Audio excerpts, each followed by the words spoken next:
함께 읽겠습니다. 베들레헴으로 보내며 이르되 가서 아기에 대하여 자세히 알아보고 찾거든 내게 고하여 나도 가서 그에게 경배하게 하라.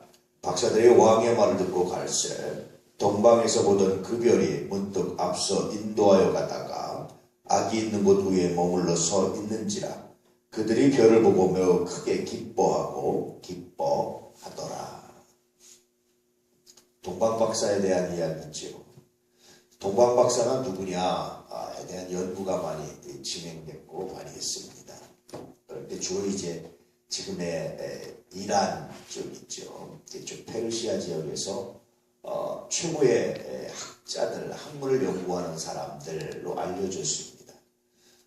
아람어로는 마고스 혹은 마고이라고 말하는데요.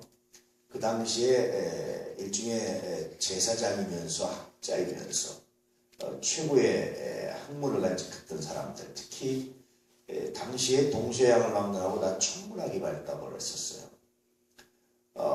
조금 이제 현대 과학으로 좀 미신적 있죠. 그래서 여러분 혹시 삼국지 같은 걸 봐도 별을 보고 누군지 이렇게 누구의 별 뭐 이런 것 아마 나오잖아요. 이게 동서양을 막론하고 있었던 천문학이었는데 그 당시 최첨단 학문이었습니다. 그러니까 그 당시 최고의 과학이었습니다.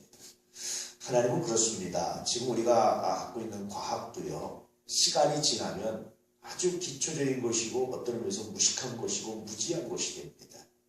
17세기, 18세기 과학, 여러분 굉장히 기초적이고 좀 무지하잖아요. 그것 가지고 과학자다라고 말하기 어렵습니다. 마찬가지입니다. 그런데 하나님은 항상 우리의 학문이 완전해서가 아니라 불완전함에도 불구하고 그 당시의 학문을, 그 당시의 자연현상까지도 사용하셔서 하나님의 역사를 나타내실 때가 많죠. 이 동방박사들, 그런 의미에서 그 당시 최고의 과학자들이었고 최고의 학자들이었습니다. 마고이 혹은 마고스라고 불려주는 최고의 학자들이었습니다. 최고의 학자로 존경받는 사람들이었고요. 최고의 학자로 인정받는 사람들이었습니다. 이들이 천문을 관측하다가 하늘의 별을 관측하다가 그 당시의 지식입니다. 그 당시의 지식으로 왕의 별을 발견하게 됐어요. 그 왕의 별이 이동하는 것을 발견하게 됐고 그 왕의 별의 이동을 따라서 와서 경배했던 그런 장면들입니다. 물론 이들은 성경을 배운 적도 없고 예언을 배운 적도 사실은 없습니다. 물론 이들은 이스라엘의 예언에 대해서 알고 있다고 보기도 어렵습니다.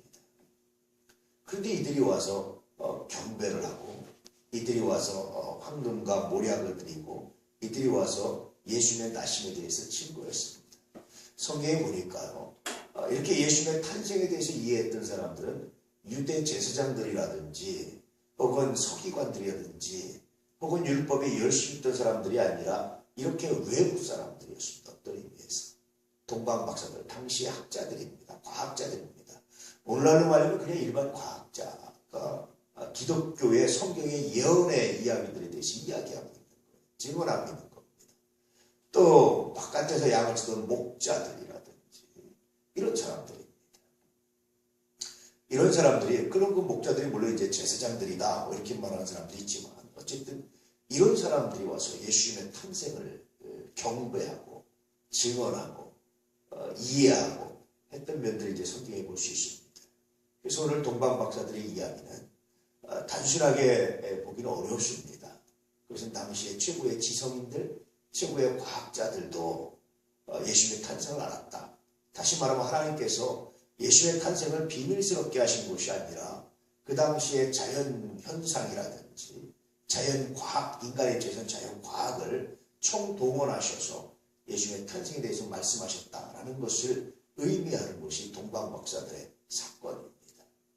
오늘날 우리식으로 표현한다면 오늘 세계 최고의 지성인, 예컨대 스티븐 호킹이라든지 이런 사람들이 자연현상을, 자연을 관찰하고 천체를 관찰하고 과학을 연구하다가 이건 성경의 예언을 얘기하는 이건 이런 사건입니다 라고 말하면서 성경의 예언을 보증하고 있는 것과 같은 그런 사건이 바로 동방박사들의 사건이었습니다.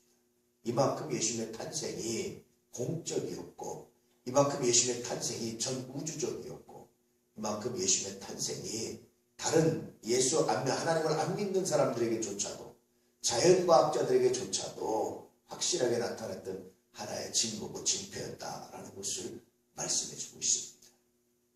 동일하게 예수님의 십자가도 모든 사람이 볼 수 있도록, 그 당시 예루살렘에 모인 모든 사람들이 알 수 있도록 십자가 사건으로 이루어졌고요. 부활도 마찬가지입니다. 수많은 사람들이 부활을 목격했고, 심지어는 예수님이 승천하신 것을 500의 형제, 여자들과 아이들까지 지금 대략 한 1,500에서 2,000명 정도가 자세히 바라봤다라고 말할 정도로 항상 공적이었습니다.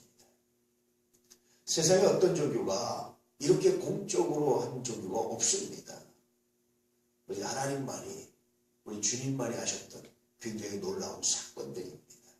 그러므로 이것은 그냥 누가 혼자 산속에서 계시받아서 이루어진 것이 아니라 주님께서 역사 안에 이렇게 나타나셨고 활동하셨고 보여주셨고 하셨던 것을 증거하는 것이 바로 복음이고 우리가 믿는 예수님입니다. 주님이 이렇게 역사 안에서 이렇게 공적으로 활동하셨다는 것은 다시 말씀드리면 주님의 재림이 역사 안에서 이루어지는 것이고요. 뿐만 아니라 하나님의 나라가 실제로 존재한다는 것을 굉장히 다양하게 우리에게 증거해 주는 하나의 장면들이죠. 여러분, 예수 믿어야 구원받습니다. 여러분, 천국 가지고 하나님의 말씀이 사실입니다. 일점이라도 변함이 없습니다. 이 놀라운 사실 앞에서 겸허하게 무릎 꿇고 주님을 찬양하고 주님 안에 거할 수 있는 거룩한 역사가 있길 바랍니다. 예수 믿으십시오. 그냥 대충 믿지 마시고 제대로 믿으십시오. 주님께 예배드리고 주님을 찬양하십시오. 대충 하지 마시고 신령과 진정으로 하십시오. 이것이 주님의 탄생을 통해서 동방박사들의 경배를 통해서 성경을 통해서 우리가 깊이 알고 깨우치고 실행해야 되는 놀라운 사실이고 놀라운 사건입니다.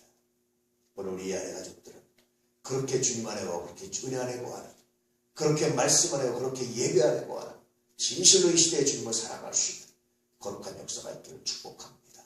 시간이 가고 있습니다. 연말이 될수록 느끼지 않습니까? 우리의 인생이 흘러가고 있습니다. 하나님 앞에 다가가고 있습니다. 늦기 전에, 권고한 날에 이르기 전에 주님을 더 사랑하고 믿음 가운데 거할 수 있는 우리 이 안의 가족들이 되길